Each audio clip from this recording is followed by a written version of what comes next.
May mga good morning sa mga guests Kung from kailan COCA. nag-recess, doon kayo dumami. Sir, unang question.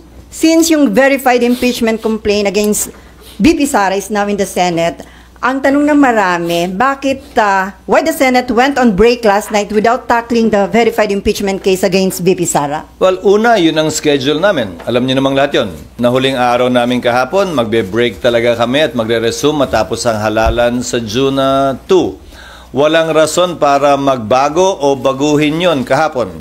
Napakinggan ko si Myla kahapon. Si Myla? Tinatanong si Senator Pimentel, bakit daw walang nagtanong? Sasagutin ko yun. Trabaho ko bilang Senate President, sagutin o presiding officer, sagutin anumang katanungan na ibabato sa plenaryo. Pero hindi ko trabahong tanungin yung mga miyembro kung bakit hindi sila nagtanong at anong nasa isip nila, ba't hindi sila nagtanong. Fact is, walang nagtanong dahil hindi pa naman officially informed ang Senado, ang plenaryo, kaugnay sa paghahain ng impeachment complaint dahil dadaan pa ito sa isang proseso sang-ayon sa rules at practice at procedure ng Senado kaugnay ng mga impeachment complaints. So, sir, mali yung impression na parang may napag-usapan ba na wag itong itackle sa Senate plenary? Walang caucus na naganap, walang usapang naganap sa pagitan ng mga miyembro ng Senado kaugnay nito o kaugnay ng anumang bagay. Bago kami nag-adjourn kahapon, nung Martes, nung Lunes, kahit nung nagdaang linggo, wala kaming pagpupulong na formal kaugnay nito. So what will happen now on the articles of impeachment? As Senate President, it's your call, di ba, sir? So what is your plan? Isa-isahin muna natin. Sang-ayon sa rules ng Senado, kapag kami inihaing articles of impeachment or complaint or resolution on impeachment sa Senado, the Senate President, nakalagay sa rules namin, shall take proper order of the subject of impeachment. Ngayon, ano bang ibig sabihin ng shall take proper order of the subject of impeachment? Hindi nung impeachment complaint, hindi nung impeachment, but the subject of impeachment. Ibig sabihin nun, kailangan isaayos muna ng Senate President ang Senado para sa pag-conduct ng isang pagdinig o trial. Sasagutin ko rin yung isang napakinggan kong abogado na tila eksperto din daw sa mga bagay na ito. Sabi niya, the Senate shall immediately, ayon sa kanya, sabi ng Constitution, proceed with trial. Busin na lang ng konti, pero parang hindi niya nabasa yung saligang batas. Walang sinabing immediately ang saligang batas. Ang sinabi ng saligang batas ay shall forthwith proceed with trial. Ngayon, kung babalik tanawan natin, bago ko sagutin yung tanong, Sally, kukompletuhin ko na para... Okay. Kung babalik tanawan natin, may inihain na impeachment complaint noong 2011 laban kay Ombudsman Mercy Gutierrez. Inihain nyo ng March 23. Nag-adjourn ang Senado ng March 26. Walang ginawa ang Senado noon. Nagsimula ang trial May 19. Mahigit kulang-kulang isang buwan ang lumipas dahil magre-recess din sila noong mga panahong yon. Kung maalala nyo ang impeachment ni dating Chief Justice Corona, ng yumaong dating Chief Justice na si Corona, final ang impeachment complaint ng December 13, nag-trial po sila January 19. So kung susuriin nyo, base sa President yung salitang forthwith, hindi naman po ibig sabihin nun, kinaumagahan, agad-agad, dali-dali. Mahigit 2 buwang inupuan, pinag-aralan, binasa, tiningnan ng Kamara yung mga impeachment complaint na nakabinbin. Mahigit 2 buwan, hindi finorward ng Secretary General ang impeachment complaint sa tanggapan ng Speaker para i-refer sa plenary at sa Committee on Justice. Magkatabi lamang naman ang kwarto tulad sa Senado ng Secretary General at ng Speaker, ang Secretary ng Senate at ng Senate President.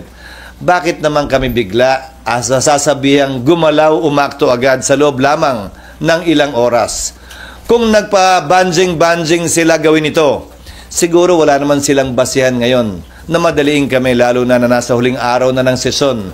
Yan pinadala sa amin, halos mag-aalas 5 pa ng hapon. So, bilang katugunan, Gagampanan namin ang aming tungkulin na pwedeng magawa habang recess, kabilang na ang pag-review ng rules ng Senado sa impeachment dahil kailangan po itong i-update. Halimbawa, yung pagkakaroon at requirement ng judicial affidavits, yung pagkakaroon ng provision at procedure para mag-hearing sa harap ng commissioner, yung pagkakaroon ng matatag at malakas na pre-trial procedure para swabe na at hindi na komplikado at magulo yung trial proper. Ito ay mga bagong procedure sa Rules of Court na pumasok bago po namin itinalaga yung aming Rules of Impeachment noon na kailangan po naming baguhin.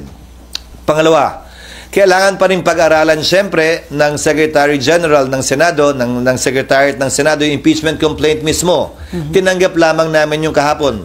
So dun sa nagsasabing, bakit hindi agad-agad binabasa baba?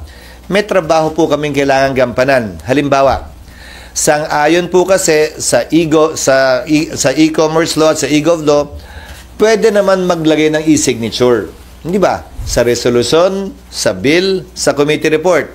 Pwede ang e-signature dahil hindi po yan verified. Subalit, ang complaint or resolution on impeachment, verified po yan. Pinanumpaan dapat yan sa harap ng Secretary General ng Kamara. Susuriin pa po isa-isa ng Secretary ng Senado yung mga pirma kung isig ba yun o wet signature. Bawal po ang isig. Dahil kailangan pinanumpaan ito. Paano ka manunumpa sa harap ng SecGen kung inutos mo lang yung opisina mong i-affix yung isig?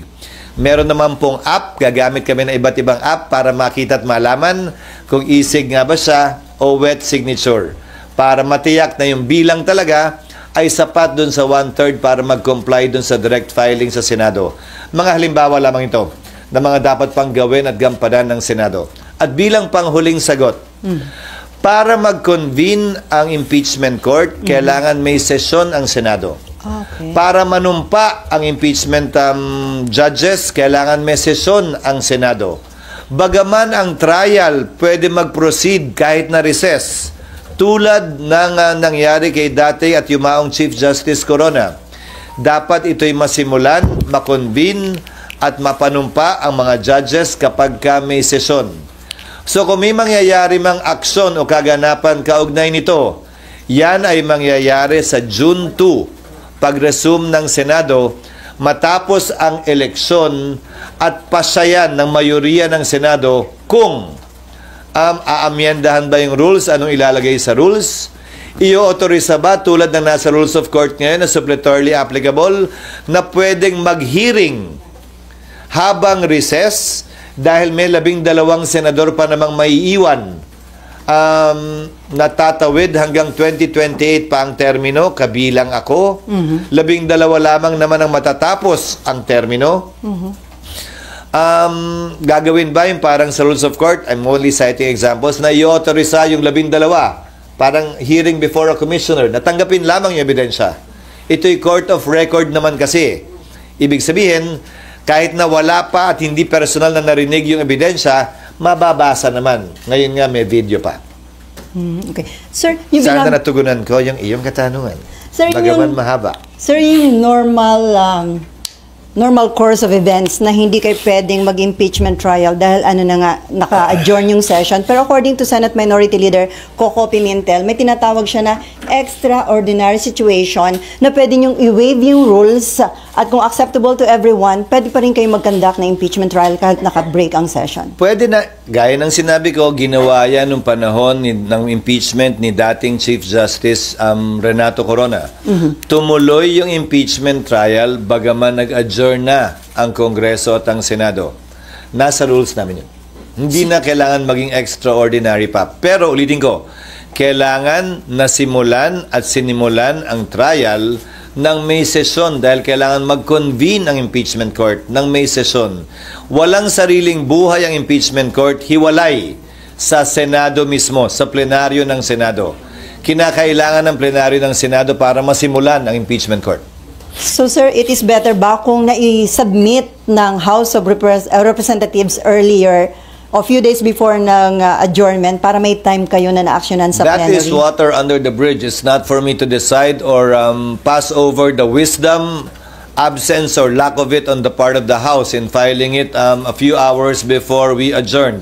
Mas marapat siguro sila ang matanong kaugnay niyan. Pero ulitin ko, hindi naman siguro makatarungan o tama na pagkatapos nilang upuan ito ng ilang buwan, biglang pwersahin, pipilitin at sasabihan kami ng sino mang galing sa Kamara na, hoy, bilisan nyo, aksyonan nyo, ano ba kayo?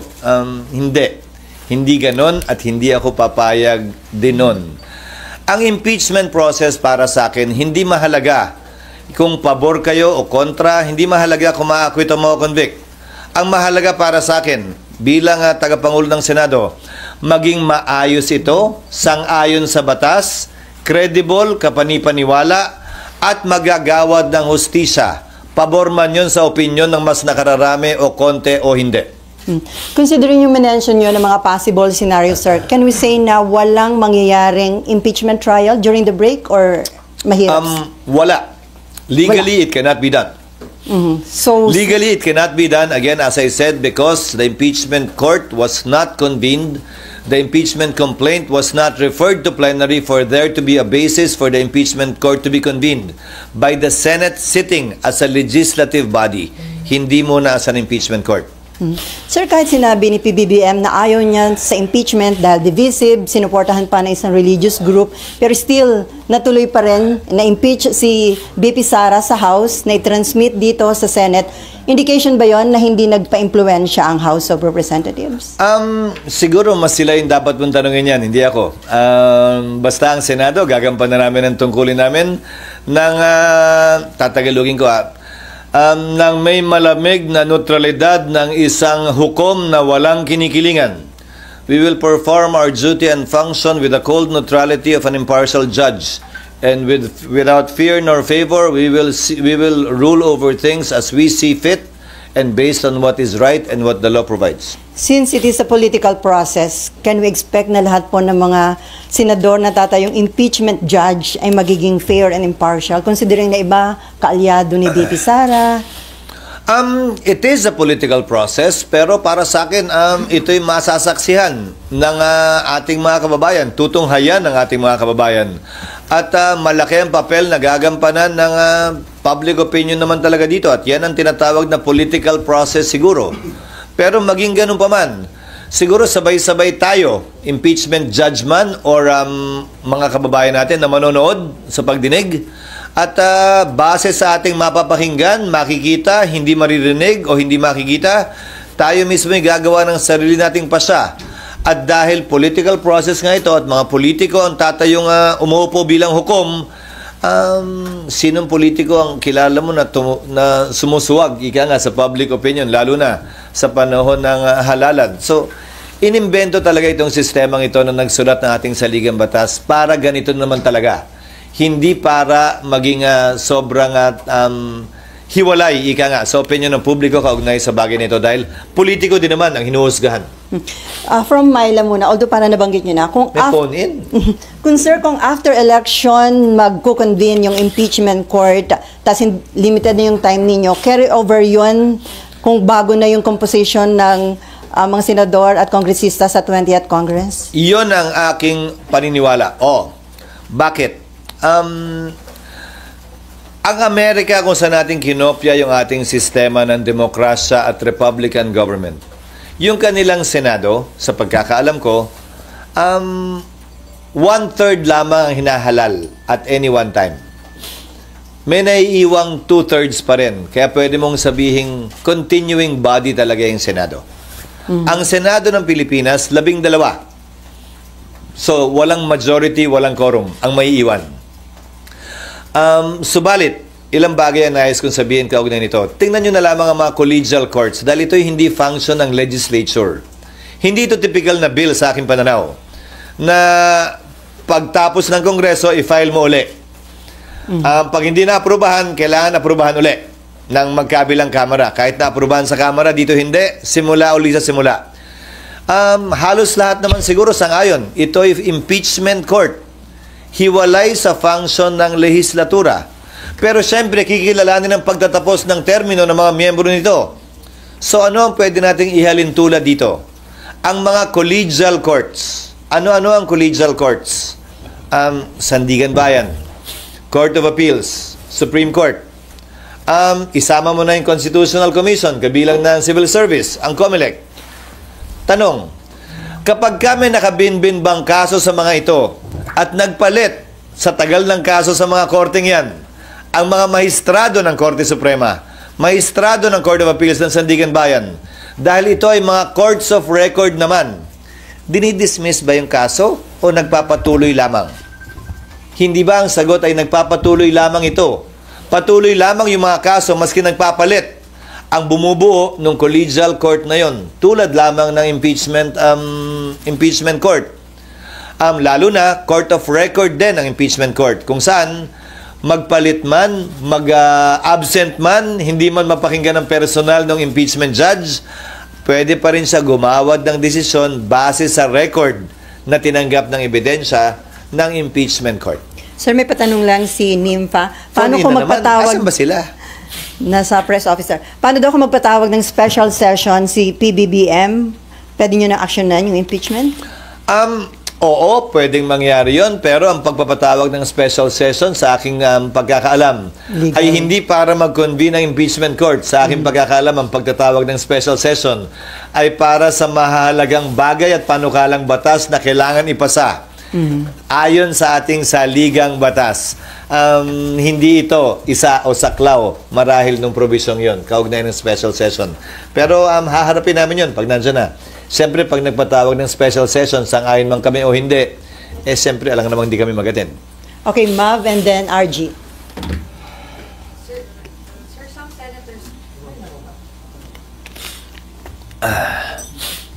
Sir, meron pong mga re-electionist senators na nag-raise na ng concerns na hindi nga raw sila makakampanya kapag araw po nagkaroon ng hearing during the break. Was that part of the consideration? No.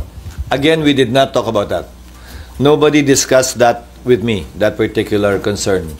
Again, because no caucus was held about it for the simple reason that I don't want to presume that things will happen before it happens. Mukha naman kami masyadong excited, di ba, na, oh, ayun na, bukas, nandiyan na, lika, meeting tayo. No, we did not do that. We had a lot of work to do trying to rush pieces of legislation that I'm sure you don't want to ask about anymore and will not talk about given the impeachment na mahahalaga din naman na makabuluhan at may malaking impact sa ating ekonomiya at bansa.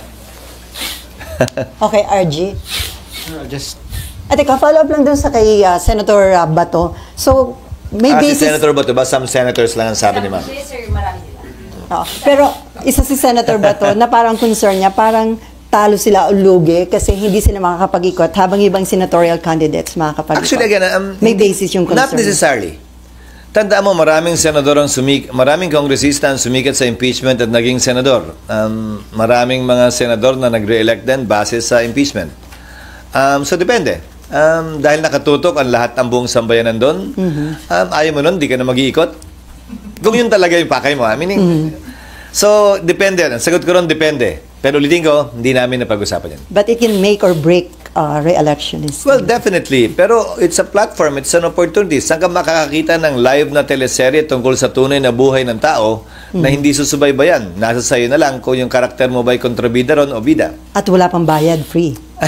Isa pa yun, walang bayad. RG. Hala. Okay.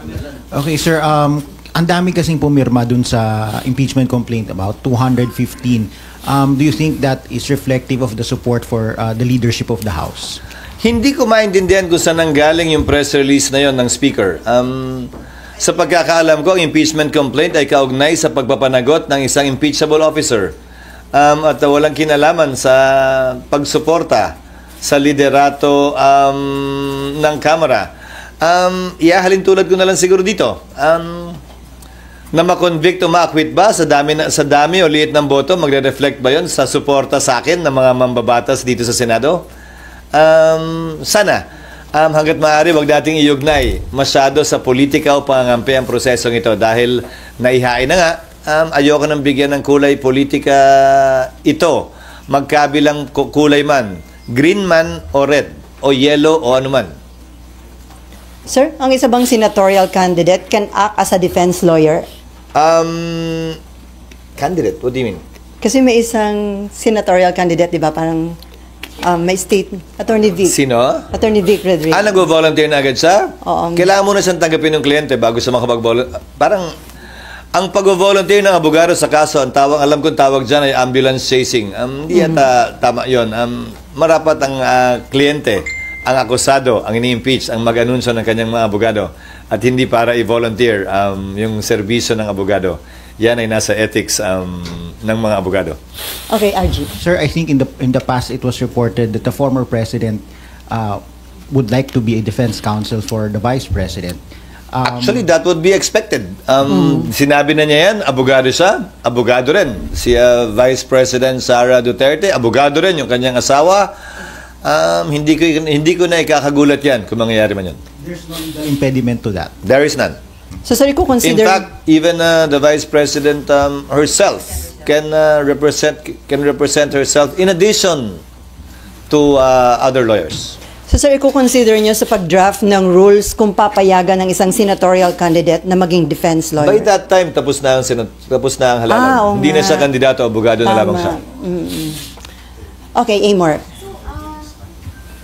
SP, to clarify po, yun pong pagsasagawa or pag-amend ng rules for the impeachment trial, hindi din siya gagawin during the recess or it's something na pwedeng gawin during the break? Ngayon na namin gagawin lahat ng pag-aaral, lahat ng panukala, pero kailangan yan aprubahan ng plenaryo sa sesyon ng Senado. So, drafting, sir? Yes. Pero So- mahabang proseso din yun dahil maraming kailangan i-update sa rules. Kung maalala nyo, mula nung aktual na nakatapos ng impeachment ang Senado sa impeachment ni dating Chief Justice Corona, hindi pa na-update yung rules.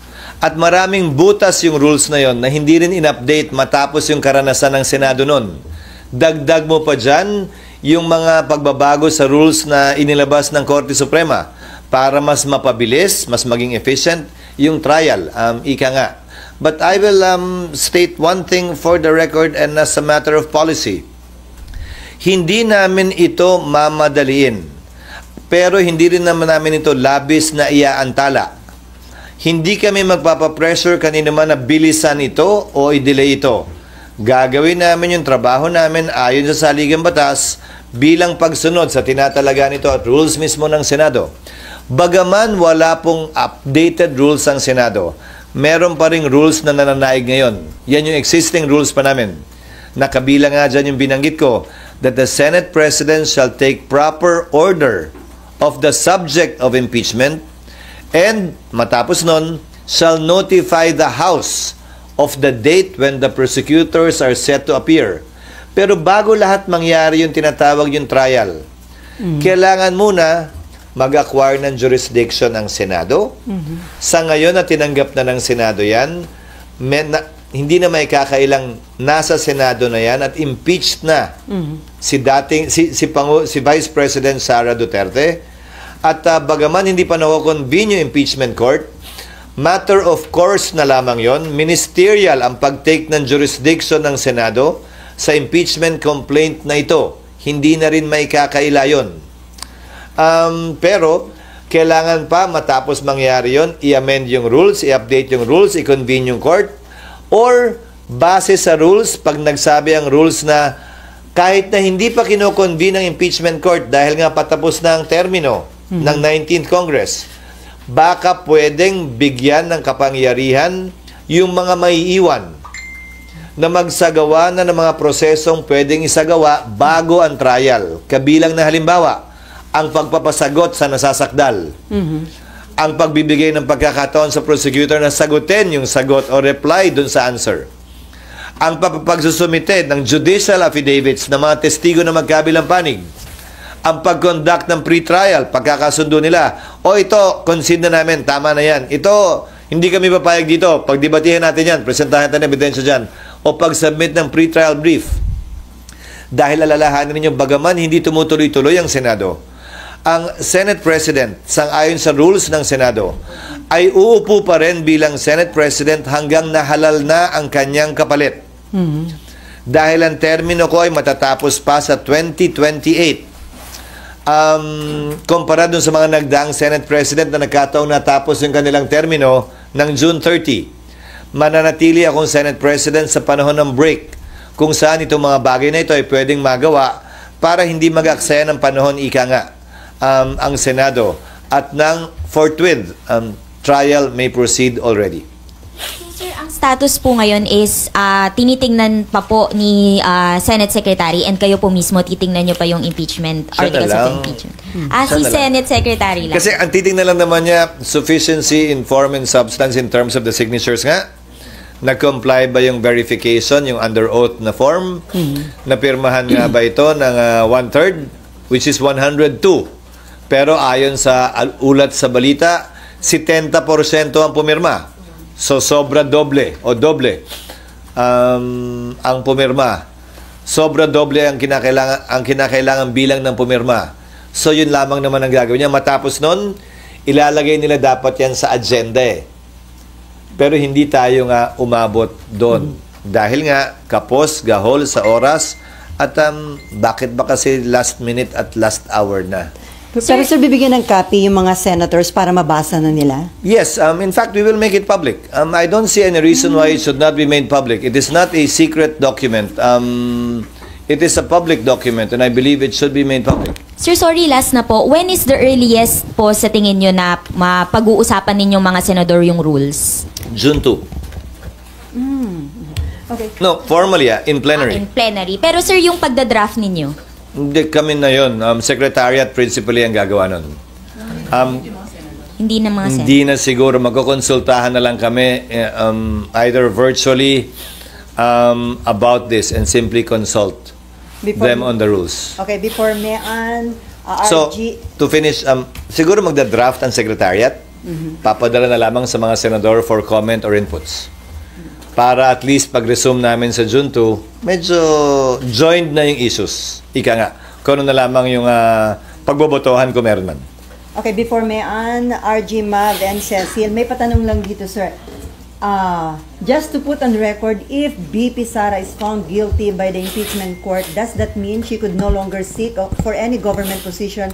Perpetually disqualified na po ba siya? Yes, the penalty for a person convicted in an impeachment trial is removal from office and absolute perpetual disqualification to hold public office, elected or appointed. Okay, Mayan. And then RG. Good morning, Maven. sir. Sir, ako ba, ate? Ay, oo nga pala. Isa na una pala siya. Sorry, dalawang Sir, Mayan. sir, sabi mo kanina, kailangan amend yung rule, magkakaroon kayo ng pre-trial, mahabang proseso. Yung kay Justice Corona dati, umabot ng 2 months bago nagsimula. So, ano yung chance ngayon ng impeachment dito sa Senate? Wala na. Anong ibig sa kasalukuyang Senado? Yes, sir. Kasi 1 month na yung natitira sa 19 sa Congress. Kung ang sinasabi mo ay trial, magkakaroon ba ng trial sa 19th Congress? Depende sa rules na i-approve namin. Kasi gaya ng sabi ko, isa sa mga posibilidad, yung innovation ng Korte Suprema of late, meaning pagkatapos ng rules namin noon, na pwedeng mag-receive ng ebidensya ang commissioners, na pwedeng buuin nung may iwang 12 senador, na maaaring magsimula ng bago mag-June 30. So, 19th Congress pa rin yun. Kung yan ang magiging pasya ng Senado ng 19th Congress kaugnay ng rules. So, may posibilidad. Trial pa rin yun, ha? Bagaman presentasyon ng ebidensya sa commissioner ang technical na salita, trial pa rin yun. So, meaning pa din lumipas ng 20th Congress? Kasi naiwan yung 12. Lalampas ng 20th Congress o aabot ng 20th? Aabot ng 20th Congress, oo. Okay, Mayan, okay. Halos tiyak na yon. Aabot ng 20th Congress at ang magpapasya na rito ay ang 20th Congress at hindi ang 19th Congress. Sir, Malalaman pa lamang natin yan matapos ang halalan. Sir, may patanong uli. Si ERAP na pardon, pwede bang ma-pardon din si Sara at eventually run again? Yes, Erap was not impeached. Erap was convicted and then was pardoned.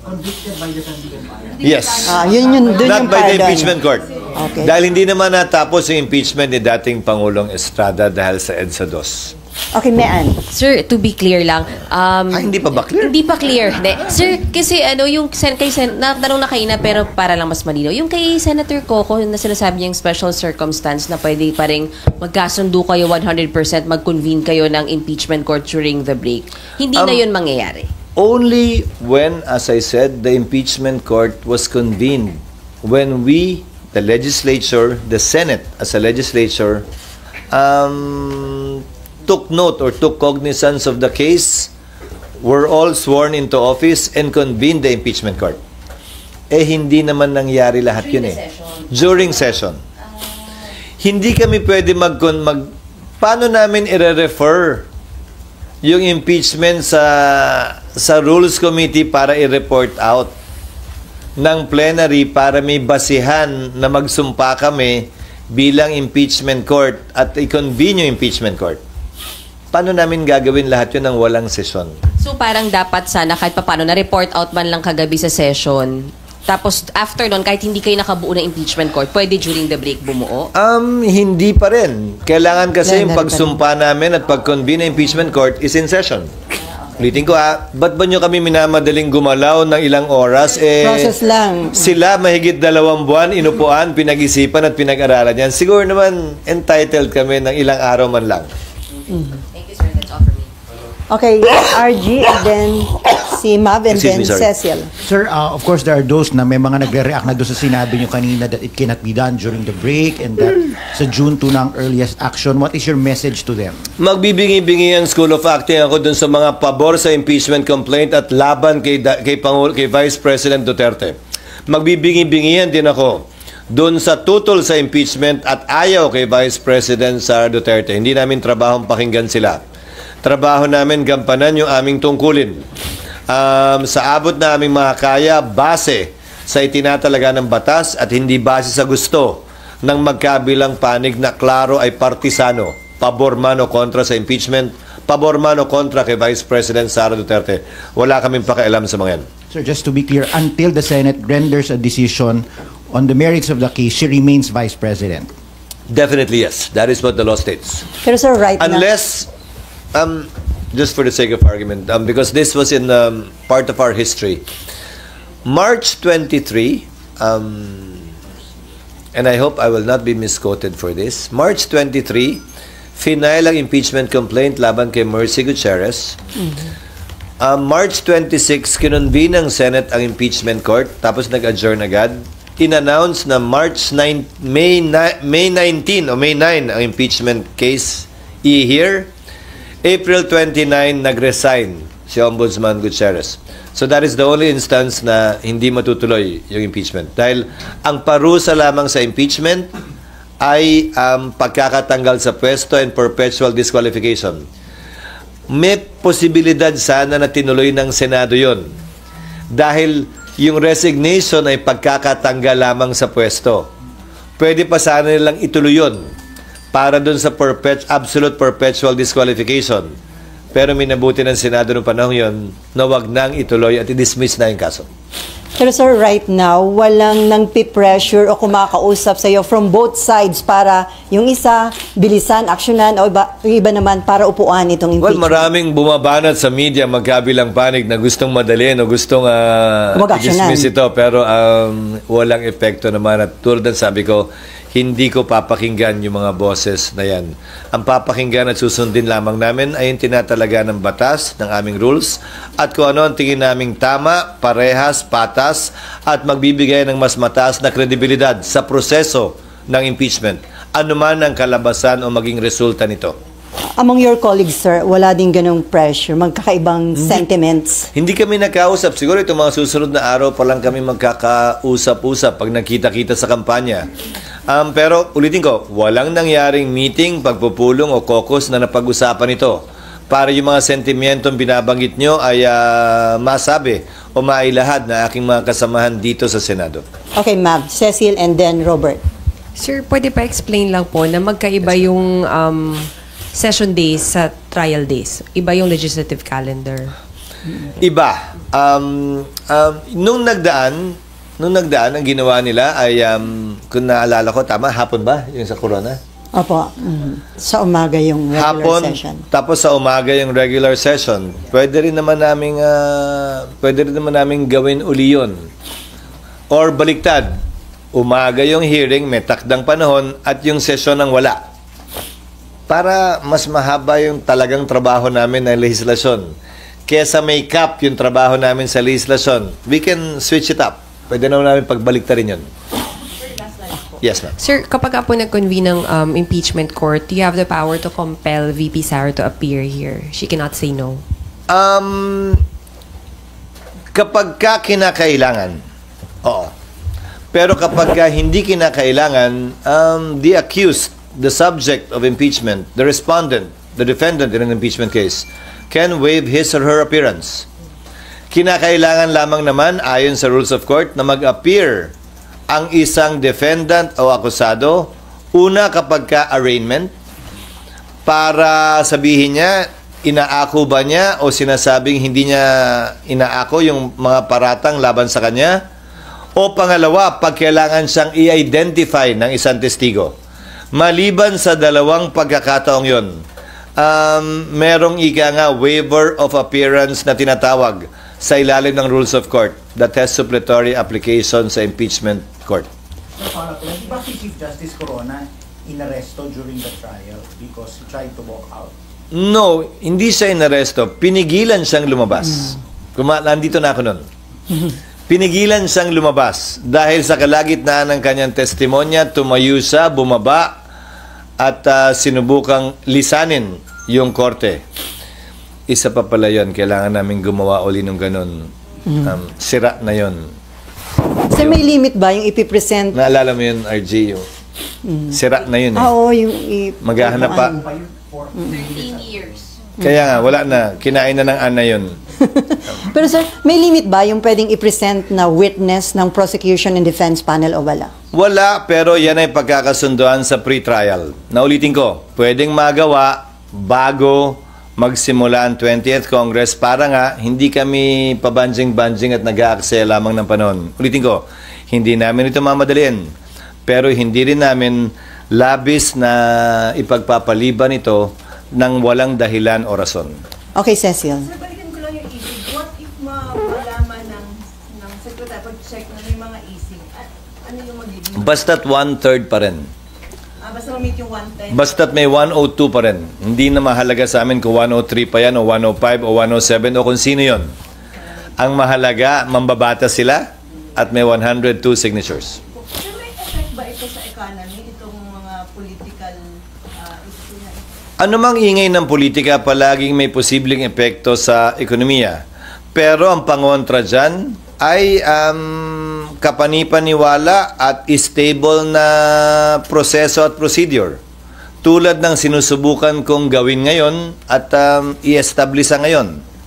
Para yung expectations ay tempered, walang tanong na hindi nasagot, walang alinlangan kung ano ang mga mangyayari sa susunod na araw, linggo at buwan, sa kabila ng anumang ingay na nagmumula sa pabor o kontra sa impeachment, sa pabor o kontra kay VP Sara.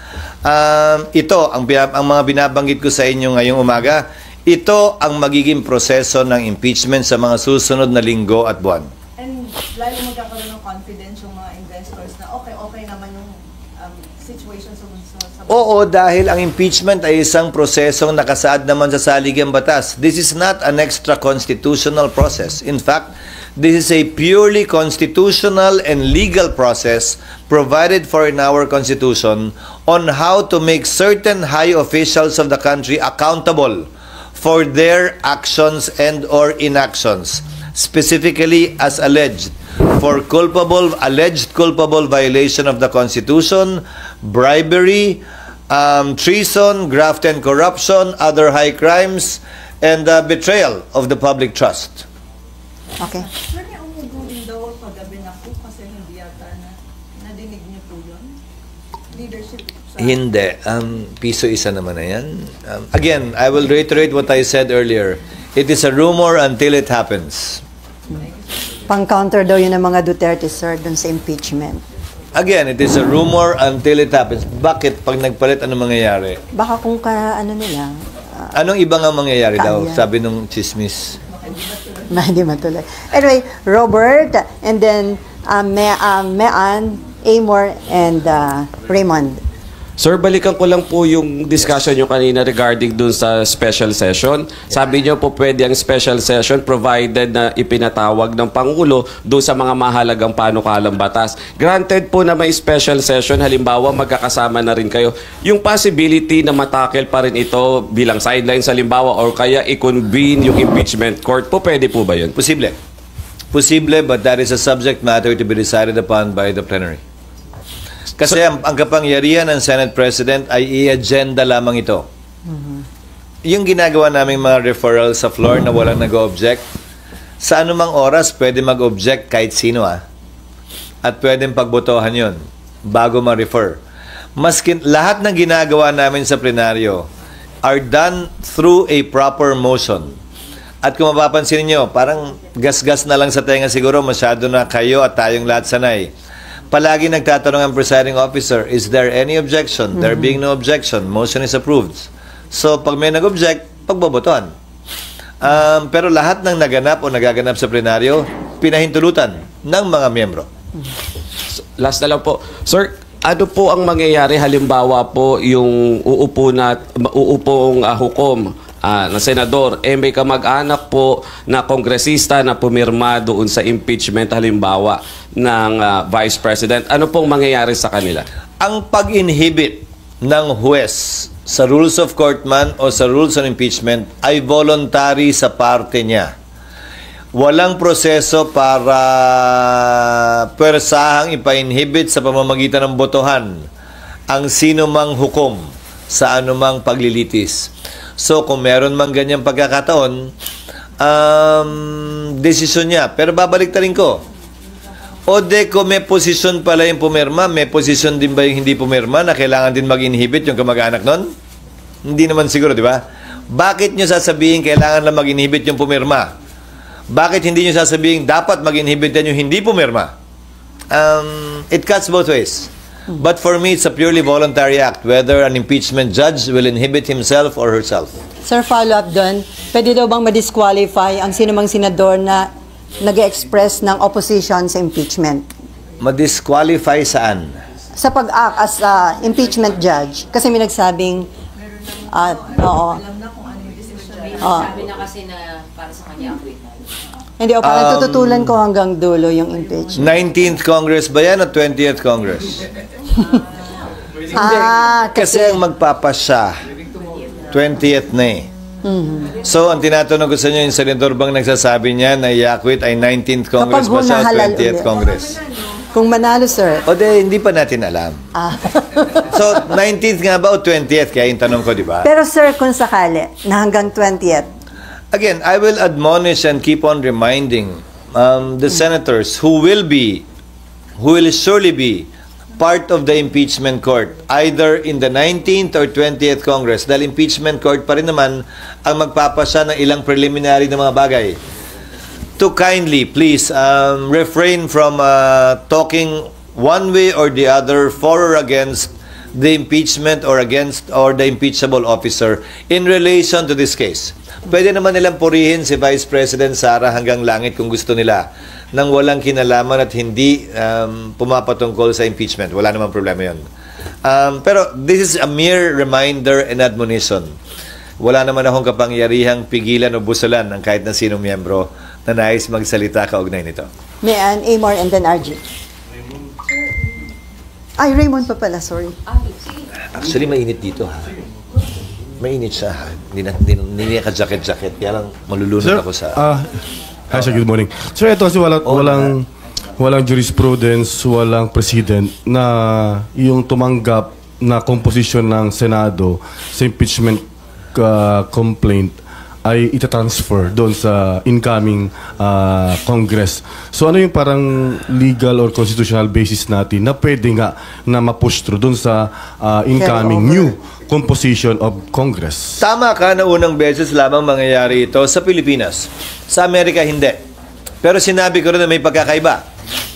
May pagkakataon sa Amerika na tumawid na yung impeachment sa panibagong Kongreso. Pero ang pagkakaiba nga, 2/3 kasi ng senador doon ay naiiwan pa. Dito, 1/2. Pero, tatawid ang pagiging Senate President kung hindi pa tapos ang kanyang termino tulad ko hanggang 20th Congress. So, gaya ng sabi ko kanina, may basehan tulad ng ibang collegial courts. Ulitin ko, yung mga nakabinbin bang kaso sa Korte Suprema, pag may nag-retire na justice, 1, 2, 3, 4, 5, dismissed yun at kailangan mo mag-file uli. Yung mga nakabinbing kaso ba sa Sandigan Bayan, sa COMELEC, sa Civil Service, sa Court of Appeals, dismissed ba yun pag may nag-retire na isang mahistrado? Ang sagot din ay hindi. At yun siguro ang pinakamalapit na analogy, comparison na pwede natin gamitin sa impeachment court, na collegial court din. Minsan nga, bibigyan pa kita ng mas malalang sitwasyon. Yung ordinaryong korte natin na isa lang ang judge, nag-retire yung judge. Ibig sabihin ba nun, lahat ng pending na kaso sa korte niya, dismissed? At kailangan i-file uli dahil nagpalit ng judge? Court of record ang ating mga korte tulad ng impeachment court. Siguro ang basihan ay hindi na tumutuloy-tuloy yung Senado or semi-continuing body ang Senado. Ang basihan ay court of record ang impeachment court. At dapat lamang na magpatuloy yon hanggang matapos yung kaso. At hindi dito dapat kinikilala yung pagpapalit nung nakaupong mahistrado tulad nga ng sa ordinaryong kaso. Kung yun nga, criminal case, ang kapalit at ang parusa pagkamatay o kung may death penalty o habang buhay ng pagkakakulong. Tuloy-tuloy eh. Ano pa kaya ito na administratibo lamang? Ibig sabihin, wala itong kulong, wala itong parusang kamatayan. Pagkakatanggal lamang sa pwesto at pagbabawal na humawak na anumang pwesto sa gobyerno. Okay, Amor, and then RG. Sir, sabi niyo ipapatawag lang si VP Sara pag kinakailangan. Pero what if gusto niyang magsalita, sir? Walang karapatan po niya yun. That is part of the rights of an accused under the Bill of Rights to confront his or to confront the witnesses against her. Karapatan po niyan. Mag-attend araw-araw, kada hearing, magsalita bilang abogado. Dahil pwede siyang tumayong abogado para sa sarili niya o tumayo pa nga bilang testigo. Umupo bilang testigo. Pwede po yan. Nasa sa kanya. Pero hindi siya pwedeng piliting tumestigo sa kaso because it will violate, on the other hand, the right against self-incrimination. Kumbaga, hindi siya pwedeng patawag ng prosecution at pwersahang paupuin doon para tanungin kung ayaw niya. That cannot be done. Sir, yung nangyari kay CJ Corona noon, pwede rin po ba o gagawin nyo ng rules to na magsi-statement lang ayaw niya ng Q&A? Hindi pwede.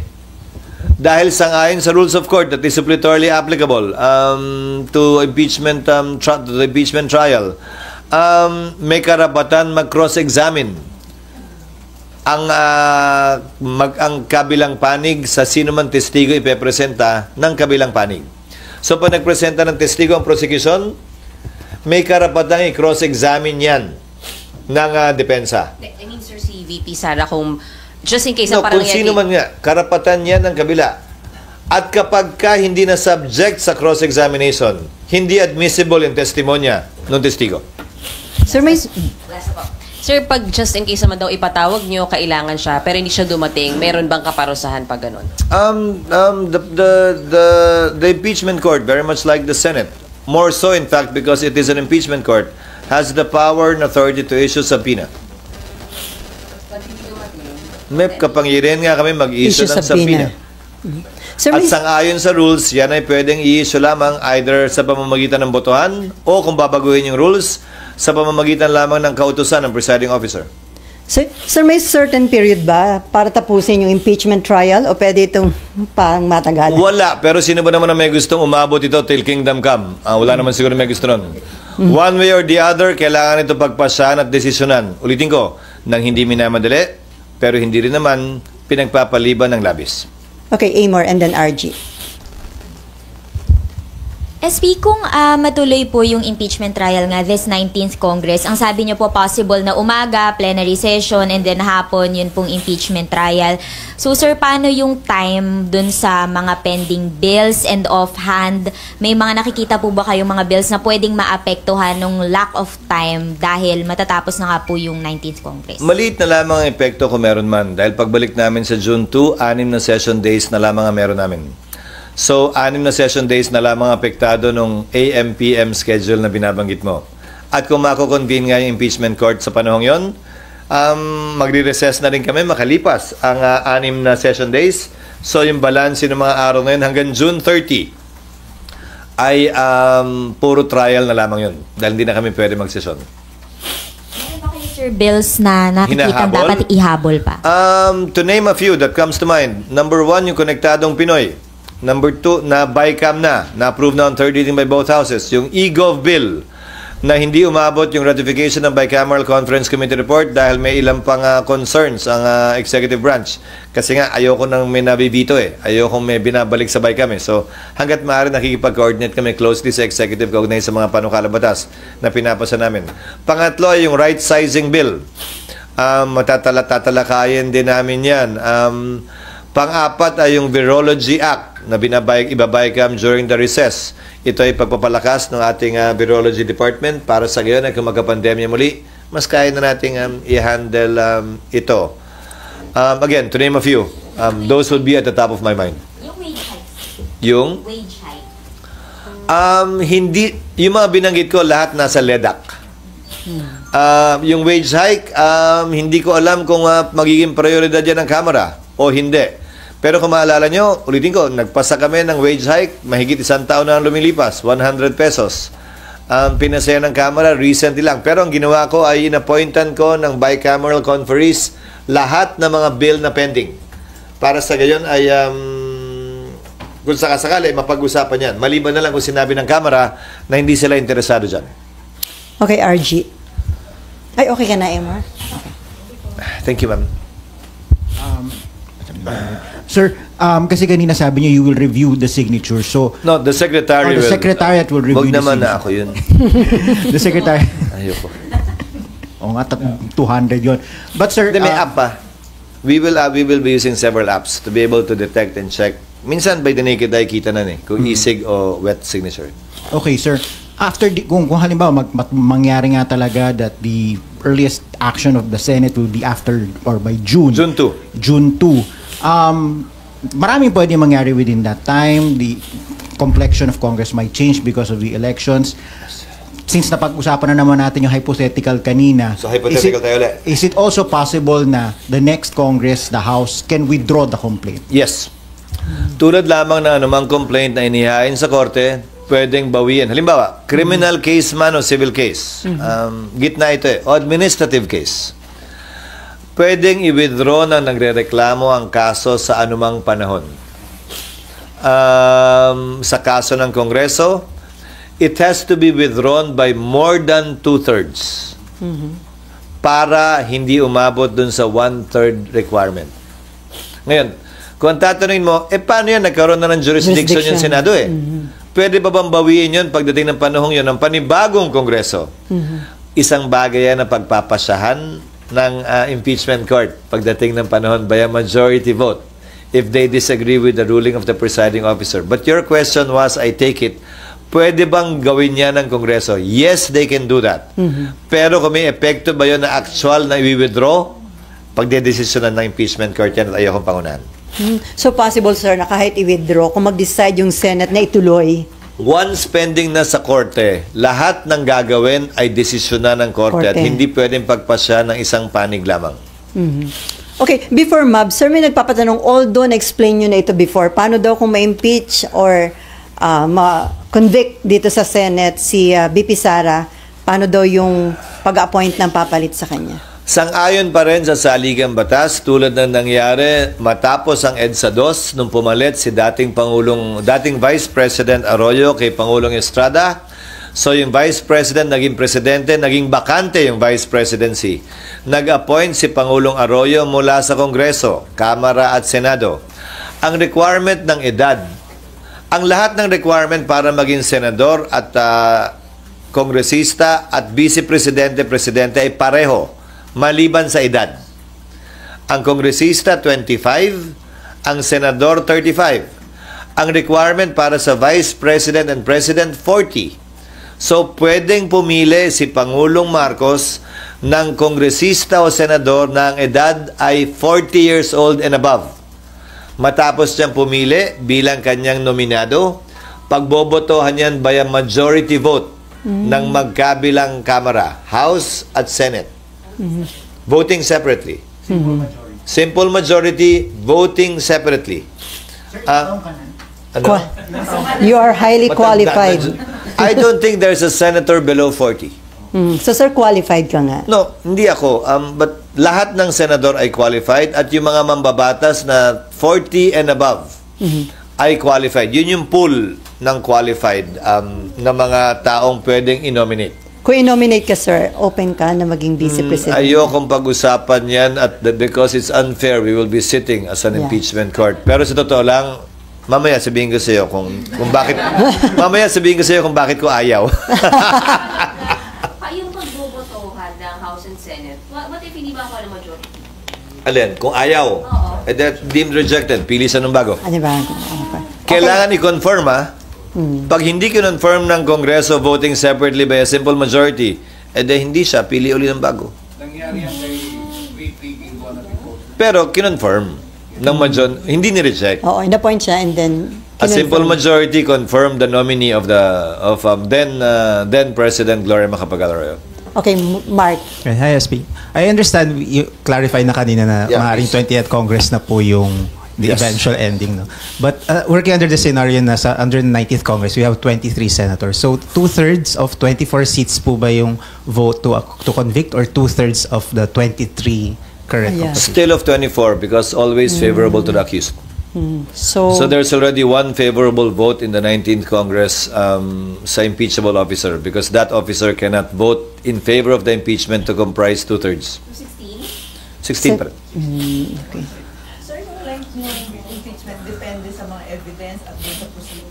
Wala namang certain dapat 3 months tapos na yung wala akong balak ilagay na cap, walang cap sa rules, pero gaya ng sabi ko, through judicial affidavits, bagong rule ng Korte Suprema yan sa Rules of Court, and a stricter, longer, more complete pre-trial brief. Hindi magtatagal naman siguro ng ganun katagal. Lalo na, continuous trial talaga ito. Day to day, we will conduct the trial. Monday to Friday, Monday to Wednesday. Depende na, ulitin ko, sa magiging rules ng Senado. Pero nung kay Corona ba, Monday to ano ba yan? Thursday. Parang okay pahinga naman. ng Friday. Basta hindi na abot ng Sabado at Linggo yan. Kung ang teleserye nga hanggang Biyernes lang, di ba? Huwag na natin paabutin ng Sabado at Linggo. Sir, yung pre-trial. O tumatawad ka na ng 4 days. 4 days ate. Yung kay Corona. So, hindi nalalampas ng teleserye 5 araw sa isang linggo. Yung pre-trial, mga ilang araw lang yun, sir?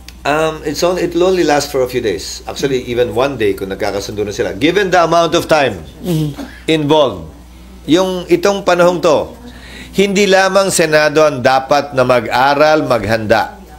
Ang dapat sana mag-aral at maghanda rin ay yung magkabilang panig. Let me give notice to both sides.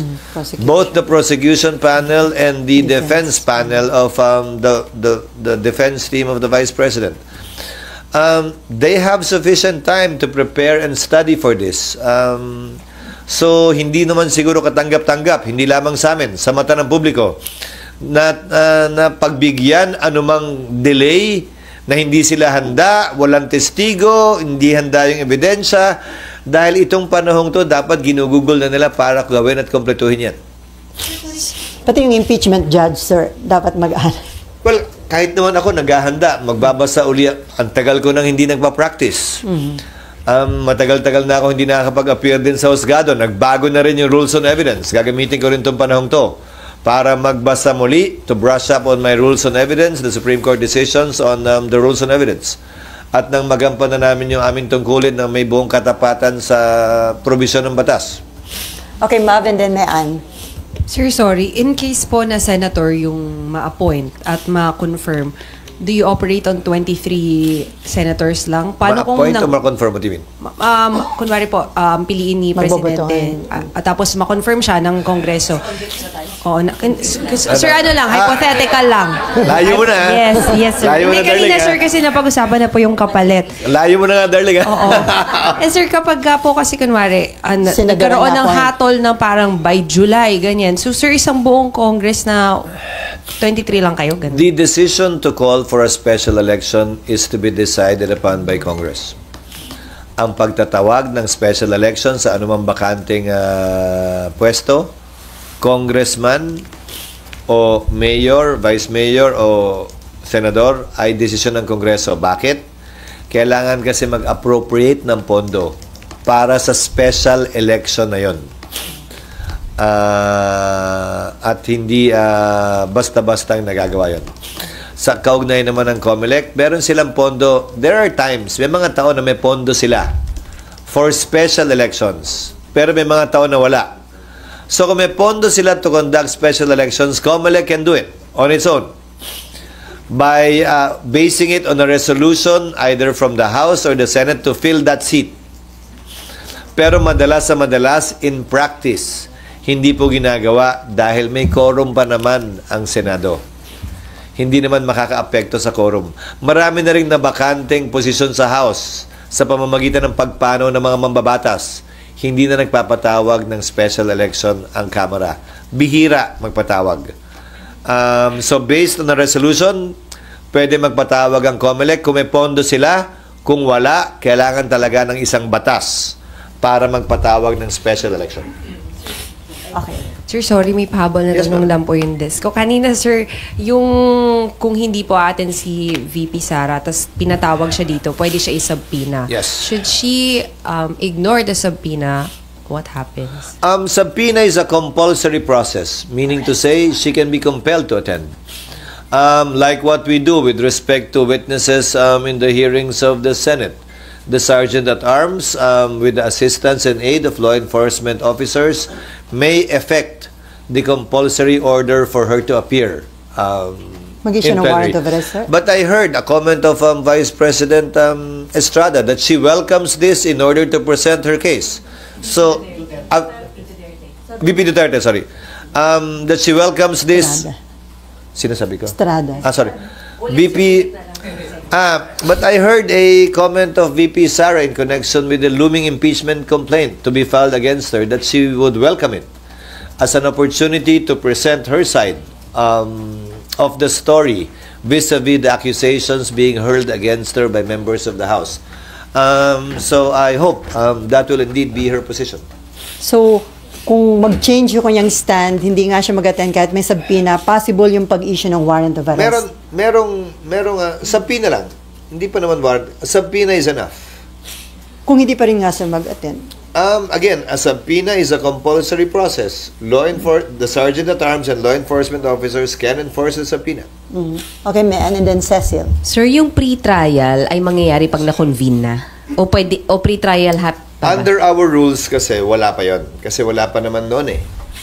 So, pag sa amendment namin ng rules, nilagay na yon, pwedeng pagpasahan ng 19th Congress na payagan na yon sa ilalim ng 19th Congress. Dahil nga, yung presiding officer, sang-ayon sa aming rules, ay may kapangyarihan to take proper order of the subject matter of impeachment. I mean, it should happen, yung pre-trial, pag na-convene. So, June 2 onwards pa rin. Hindi kailangan nga ma-convene eh. Kasi, ang magulo pa siya eh. Kung isipin mo, convene, susumpa, tapos susumpa uli. Sir, basic to. Ano po bang laman ng pre-trial? Nakalagay doon, yung mga ebidensya nila, yung bilang ng testigo nila, at nakapaloob doon yung judicial affidavits nila. Kumbaga, halos wala ng direct examination. Dito na napanood nyo sa Corona trial na, so nung petsang to, nasaan ka? Nakalagay na rin yung kwento niya, ipapa-identify na lamang sa kanya yung kanyang judicial affidavit. Ikaw ba talaga gumawa nito? Pirma mo ba to? Lahat ba na nakapaloob dito ay totoo?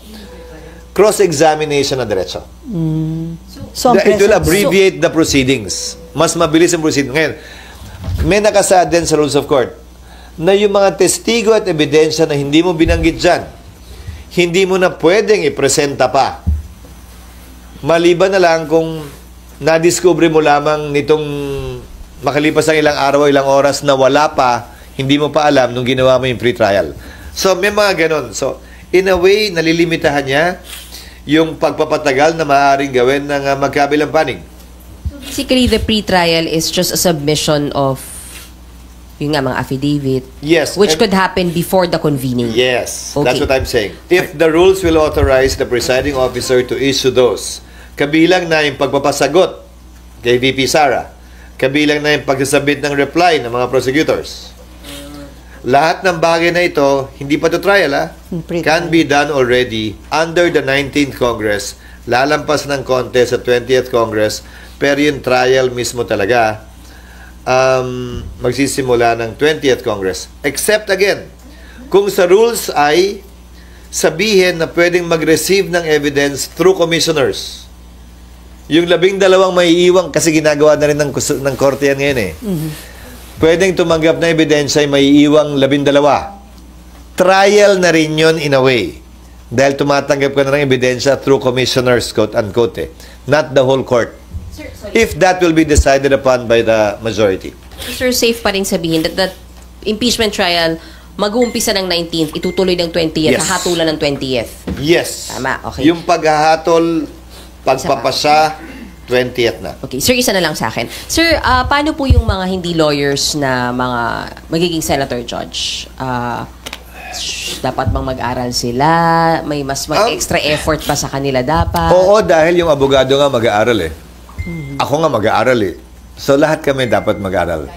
Pero kung susuriin nyo, ilan ba ang abogado din naman ngayon sa 19th Congress? Ako, Senator Pia, Senator Alan, Senator Tol, Senator Coco. There are 5. So sir, itong impeachment indication na gaano ka-importante ng mga lawyer ang lawmakers. Hindi naman kailangan abogado kasi nga hindi naman kailangan maging abogado kasi naman kahit nga abogado mag-aaral pa eh. Baka mamaya mas malalim pa yung pag-aaral nila kaysa nung sa abogado na akala niya alam na niya na lahat, di ba? So, hindi naman nangangahulugan. advise them, sir, na mag-aral itong break na to? Yes, to start, especially those who will remain until the 20th Congress because they're not up for re-election. Siyempre, yung mga tumatakbo pa lang, asikasuhin na muna nila yung kampanya nila, okay lang yun. Okay, RG, and then Cecil, and then Jojo. Sir, as a politician, how will you describe yung political context habang nakabitin tong issue na impeachment for the next few months? I mean, can you imagine having a campaign with this and then sabi nyo aabot ng 20th? Can you imagine having a SONA, the budget hearings with this looming, hanging over everybody else's heads? This is a legal constitutional process. Hindi natin dapat to ikatakot o ikabahala. May election man, wala mang election, may SONA man, wala mang SONA. Ito'y constitutional process na tinalaga ng ating saligang batas para mapayapang maresolbahan anumang hindi natin pagkakaunawaan o para magawa yung gusto nating magawa. Or mahadlangan yung ayaw nating makita mangyari. We should not be afraid of this. If this will be an election issue, then so be it. Hindi ba maganda yun? At least may valid election issue na pwede mo talagang tanungin sa mga kandidato. Na pwede pagbasihan ng ating mga botante kung iboboto nga ba nila o hindi. Ang partikular na kongresista o senador. At least yung dalawang pwestong yun man lang. At least it will be in a way issue-based. At hindi nakabase lamang sa personalidad. So we can look at it positively too. In a way, given that there is an issue we are facing in time of during election and campaign season. So magiging election issue nga ito, sir. Kasi after election pa yung start I ng think it will be. And given what I said, that it's the 20th Congress that will actually decide on this. Both the prosecution side and the impeachment judge side. Sino magbe-benefit kung maging election issue ito, sir? The public? Definitely the public. Sino ba naman ang tatalikod, tatagi at may ayaw sa isang issue-based election kumpara sa isang personality-based election? So makaka-apekto ito sa magiging voting decision ng... Ngayon, Ang problema lang, siyempre, issue siya, so tatanungin ng mga tao. Kung boboto kita, anong boto mo sa impeachment? Di ba? Sa kabilang banda, kailangan maghunos dili naman din sila. Kasi para pa kami nag-trial, kung may decision na agad sila, hindi pa nga napapakinggan yung ebidensya. So, siguro panawagan ko na rin to dun sa mga tumatakbong senador bilang isa sa 12 may iwan, hindi bilang tagapangulo ng Senado. Bilang isa sa 12 may iwan, na maghunos dili din naman sila. Ang pinakamaganda sigurong pwedeng masabi ay tatayuan nila kung anong tama, nararapat, na ayon sa hustisya, batas at ebidensya, kung saan man siya ituro nun. Sapat na sigurong kasagutan yon kesa, pag ako nanalo, acquit talaga yan. Pag ako nanalo, convict talaga yan. I hope they will avoid those things. But then again, I cannot control the passions of a campaign speech, especially during election time. Okay, Cecil and then Jojo. Sir, can we say na under jurisdiction na ngayon ng Senate yung CBP since na-transfer na yung impeachment case? VP herself, no. The subject of impeachment, yes. And second, yung physical preparation. Because the only time a court acquires jurisdiction over the person of a respondent, accused, or defendant is when she files her answer, or in a criminal case when she is arraigned. So, on her person, hindi pa. Anyway, second, sir, yung preparation when it comes to robes and other... At least may mahabang panahon kami, 3 buwan para magpasukat. Kamukha din nung ginamit ko dun sa case kay Chief Justice Corona, yung naka-robe and naka-parang gala na gano'n. May sinasabi Okay lang naman yung robe, wag lang yung isama yung wig. So talagang robe, sir. Yan ang isusuot nyo. Hindi, pag-uusapan pa rin yan. Ayokong pangunahan. Pero sa palagay ko, saganang akin, pero ito'y pagbabotohan ng mayoriya. Importante pa rin yung robe, ika nga, para lamang mapaalala sa kada senador na sila'y nakaupo, hindi bilang legislator, kung hindi bilang impeachment judge. If only to constantly remind them while they're there, seated, in the same seat that they usually sit in, that they are there as impeachment court judges, not as ordinary legislators. If only for that. Kung ako tatanungin, mas gusto kong meron. Nasa rules ba kung ano yung color and others? Wala. Sa pagkakaalam ko, wala. Sir, unfair daw yung walang wig, sabi niyo ba? Ano? Unfair na walang wig. Okay, Jojo. Sa ibang jurisdiction o bansa kasi may ganon yung mga maestrado eh. Okay, Jojo. Yes. Sa iba na baritin yun na magkakaroon ng pre-trial and then yung mag-i-start ang impeachment trial at 28 Congress na cross-examination ba kaagad na yun? Posible.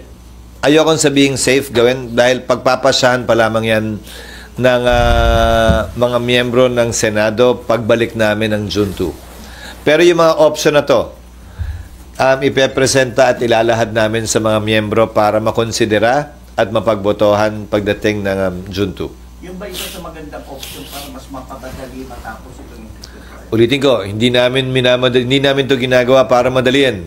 Yan ay nakapaloob sa rules of court na suppletorily applicable na kailangan naming ibagay sa proseso ng impeachment na kakaiba sa isang civil, administrative o criminal case kung saan sumasaklaw yung rules of court. So, pagpapasahan yan ng Senado pagbalik namin. Pero lahat ng options na to ipepresent namin sa kanila. Okay, last 3 questions from Poca.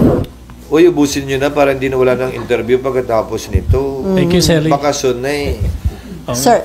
Yes, of course. Good morning. May bisita pala tayo ngayong umaga. Medyo marami kami.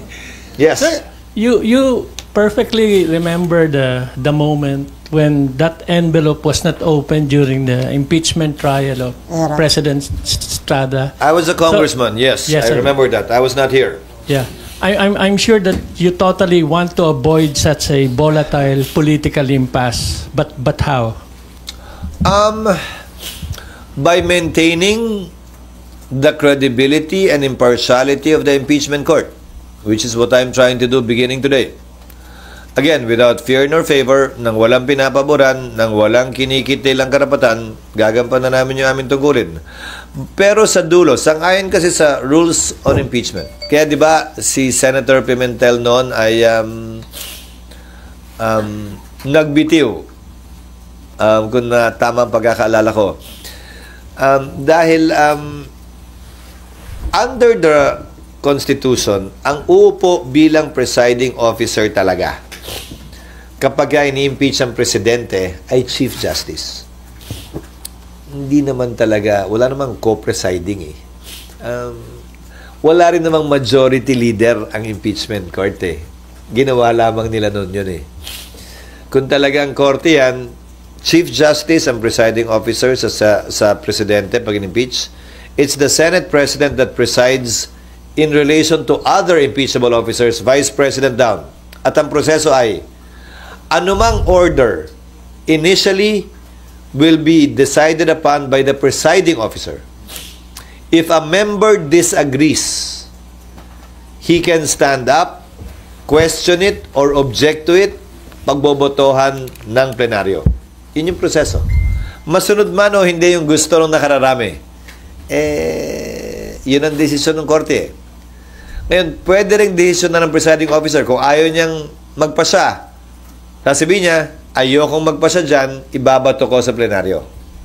Kayo mag-decide. Kung ano man ang maging resulta nun, yun ang susundin ko bilang presiding officer. Sang-ayon man yan o taliwas sa gusto ng mas nakararami. Yun yung proseso eh. Actually, they had no choice at that time but to follow the majority. Sir, follow up. Yes, please.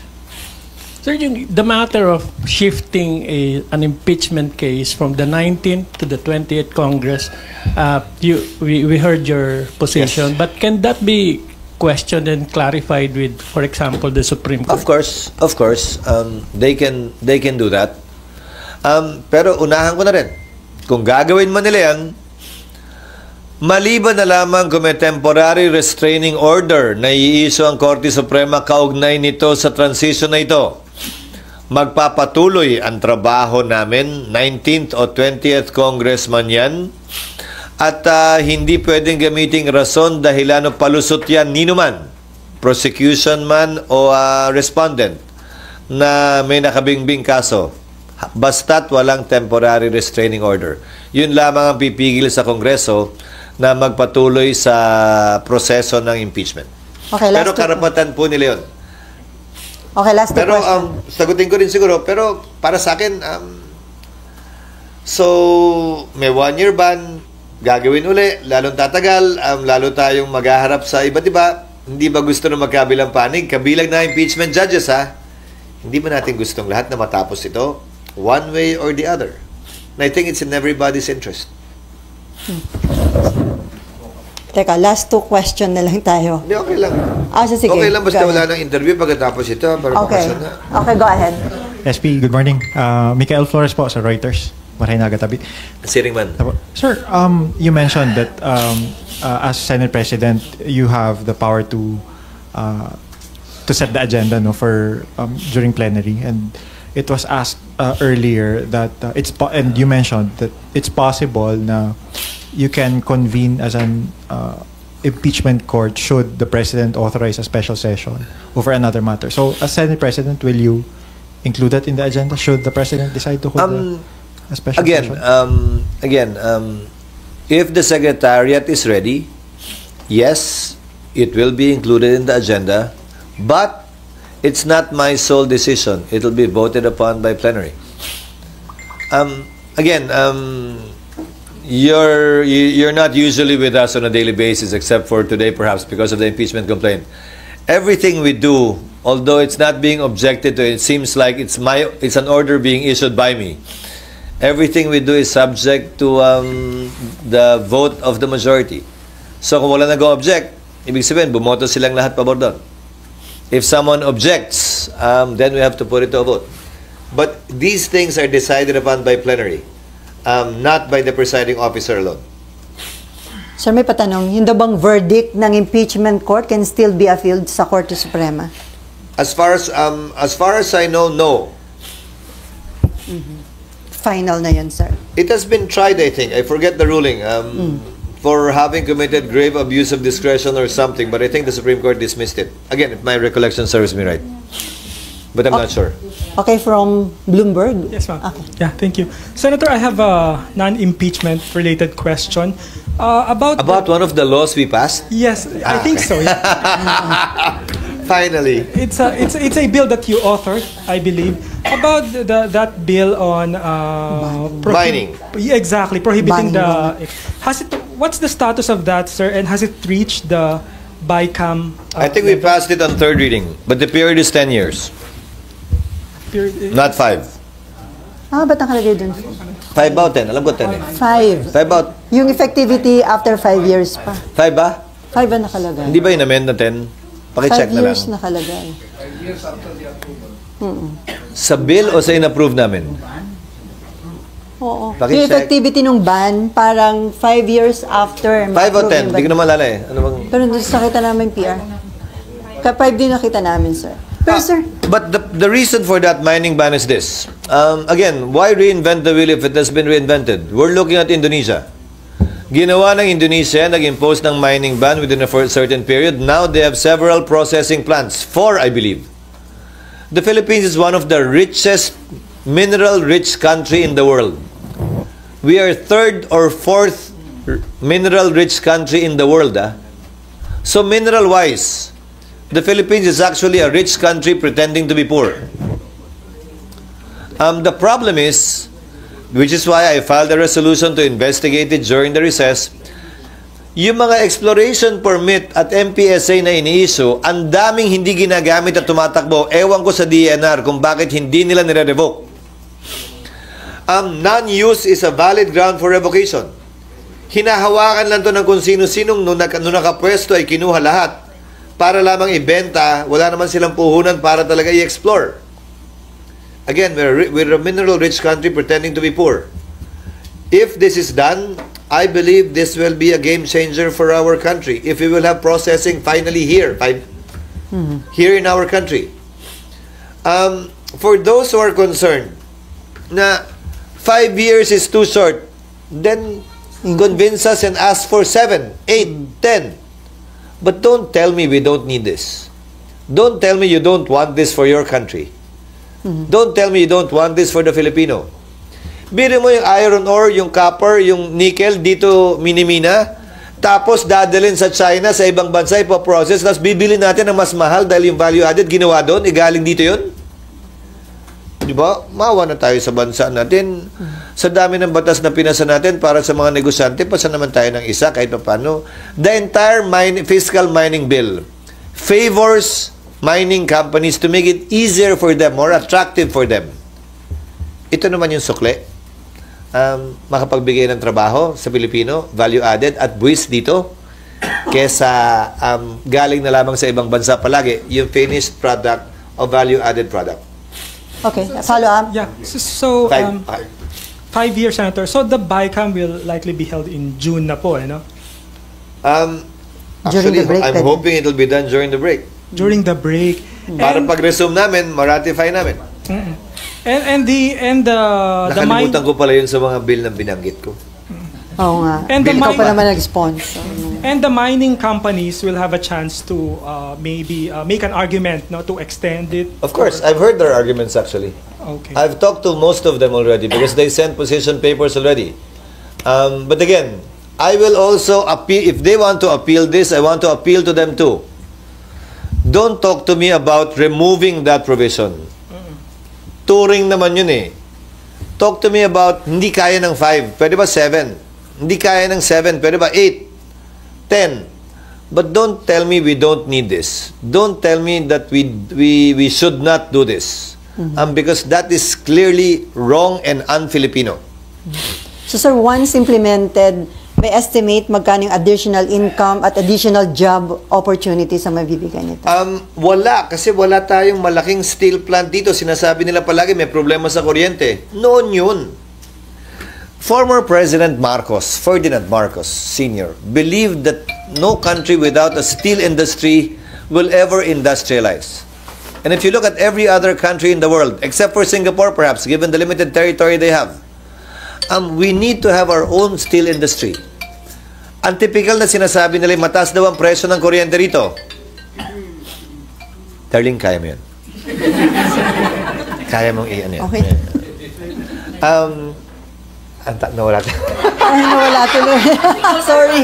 Mataas yung presyo ng kuryente, pero hindi naman with solar, with renewable, these issues can be addressed. So I hope, again, I'm hopeful because this is clear there's no vested interest behind this proposal. The only interest behind this proposal is the best interest of the Filipino people and the nation for us to develop finally as a country. Okay. Sir, Yes, ma'am. Buena Bernal of CNA Channel News Asia. Can we get an English soundbite on? So the elections were gathered. Hirap yun, Yes, please. These signatures at the House were gathered pre-election, where, as you know, political influence is high because of the carrots that could be there.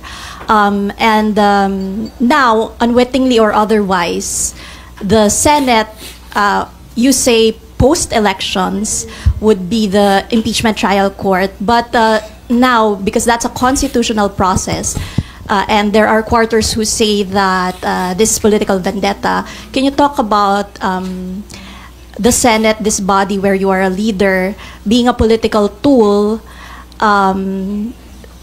to affirm what experts have described as a core problem in Philippine politics, which is personality politics? It cuts both ways. I will try to English as best as I can. It cuts both ways, remember. You referred to carrot politics, but given that it's election time, those who signed may have been blinded by that. I'm not saying that they were. But what about those who did not sign? Weren't they motivated by politics as well? It is a political process. So it's unfair to accuse only those who signed of politics and not those who did not sign. They were both engaged. They were both engaged in politics. And as I said earlier too, given that we're only translating what I said earlier in Filipino, remember? And as I said earlier too, I think it's an opportunity, given that it's election time and campaign season leading to the 2025 elections, that we actually have a chance of this being an issue-based election, at least insofar as members of the House and members of the Senate are concerned, with the admonition on the part of the members of the Senate for them not to be too partisan with respect to saying what their judgment will be should they win and become an impeachment judge. I hope this will be asked by voters in debates, what their position is or will be, and let that be the basis of the judgment of our people, whether or not to vote for them in the coming elections. In relation to a bill passed in this body, can you talk about the importance of creating a defense economy, a local defense economy in the Philippines, especially given the situation in the West Philippines? You're talking of SPEDEZA. Yes.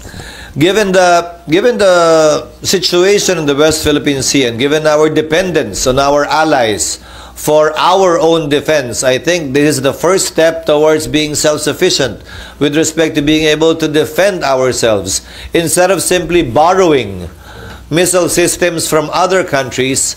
Perhaps we can also start doing our own R&D for ourselves, uniquely applicable to our situation, given that we're the only archipelago, as I understand, in the world. Add to that the fact that it will provide jobs and hopefully export opportunities to other countries of whatever may be produced within the Philippines. Okay, last question. Medyo nag-overheat ako dun, Japanese Yes, Kyodo please. News, Sasaki. Sa ilong lang. Newsbeat. Okay, go ahead. I wish to ask you about the proposal of plebiscite in Sulu. The adjournment of Senate means that you think you don't need to make an urgent decision of the potential plebiscite before the BAM election in October. Sir, I have a problem with that bill, actually. Why? The main reason why Sulu was excluded from BARM to begin with is a Supreme Court decision that said You've asked Sulu so many times already. And it was only until they said yes that you stopped asking. That's why Sulu was removed from BARM. And here we are asking them again? Didn't we read the Supreme Court decision? And what is the impact, if at all, of the Supreme Court decision on this new law again that we're passing? So it might be begging the question, given the Supreme Court decision already. So we need to study it further. Whether or not the Supreme Court decision actually bars us from asking them again, which we have done 4 or 5 times already, which is one of the main reasons for excluding. Remember, the Supreme Court said, among others, you've asked them several times whether or not to join, but you didn't ask anyone who already joined if they want to leave. That's unfair. That's wrong. So the counterpart measure of this would be, we can ask Sulu again, but will we ask the others if they can leave? These things should be studied at the risk of passing an unconstitutional law once again. Okay, another question from Pokat. Pam po from AFP. Sir, just to clarify, you've mentioned po na pag-uusapan ang rules during the recess. So tatanong ko lang po kung meron bang specific timeline on that. None. The deadline would be on June 2 when we resume. What we will be doing essentially is I will be instructing the Senate Secretary, Senate Legal, in consultation with some experts in the legal field that we might get as outsourced resource persons to draft amended rules, updating it with respect to the rules of court and answering some of the gaps discovered during the Corona trial. Most of the officials at that time are still here. And make the corresponding recommendations during the recess, send them to the members of the 19th Congress so they can study it, evaluate it, refer it to their own consultants so that we can act on it and vote upon it when we resume. Okay, last question from JV. Isa lang po. Yes, sir. Okay po. Ayun, given the marami pa tayong kailangang ihabol na bills, sapat na Actually, po ba? konti na lang, mga 7. Konti na lang. So are Mga you okay, sorry po. So are you confident na from June 2 to 13 may papasa natin, ma-ratify natin, or gusto nyo sana magkaroon ng special session? I am hopeful we can do it within the 6 session days. Why? Even if it has not yet been approved on second reading. No. Even if it has not yet been reported out in committee. If they do that during the recess, we can report it out on Monday. Remember, we have 6 session days. We can report it out on the first day, sponsor it on the first day or on the second day, subject it to interpellations for 3 days. No, I'm sorry. For 1 day, approve it on second reading, and with a 3-day notice, approve it on third reading. If we extend sessions on a Thursday, we can do more. If the President certifies it as urgent, then we can dispense with the 3 days. So, I am very hopeful that yes, we can. With the assistance of the Executive, if it is a priority measure, we can abbreviate the process and pass certain other bills that haven't even been sponsored on the floor in the 6 remaining session days that we have, while at the same time acting on the rules on impeachment. Okay, sir, pahabol na lang. According to Senator Amy Marcos, ayaw niya ng impeachment, ayaw niya ng destabilization, ayaw niya ng gulo sa ating bansa. Ang reason, ang dami na daw problema, mataas ang presyo ng bilihin, naghihirap ang mga Pinoy. So, impeachment ba at destabilization ang solusyon? Nakakahiya, bagkus daw na harapin ang dumaraming tunay na problema ng bansa. May basis po ba yung kanya? I respect her decision, especially given that she's a re-electionist that should be focusing on sharing with our people her position on these issues, which she's exactly doing. However, it is now a reality and a fact, whether we like it or else. Nasa amin na yun. At meron kaming trabaho at constitutional duty na gampanan nito. Ang panawagan ko at ang sisikapin kong gawin, gaya ng sabi ko, tiyakin na ito yung magiging patas, parehas na ayon sa batas, walang kinikilingan at walang pinapaboran. Higit sa resulta, ang importante ay kapanipaniwala at may kredibilidad ang proseso. Iyon ang aming tututukan at bibigyan ng pansin. Pero yung ganung statement, hindi makaka-apekto sa kanyang pagiging impartial or fair as impeachment judge. Again, she was talking of the impeachment process. Not, again, Okay lang naman sabihin, bakit ba? Sana wag na lang. Karapatan niya yun. Okay. Wala naman siyang binanggit o sinabi kaugnay sa boboto sa pabor o kontra dun sa nasasakdal. Okay, on that note, thank you so much, Senate Uy, wala nang President Jesus interview, Escudero. magsabot No ka more. na, ha?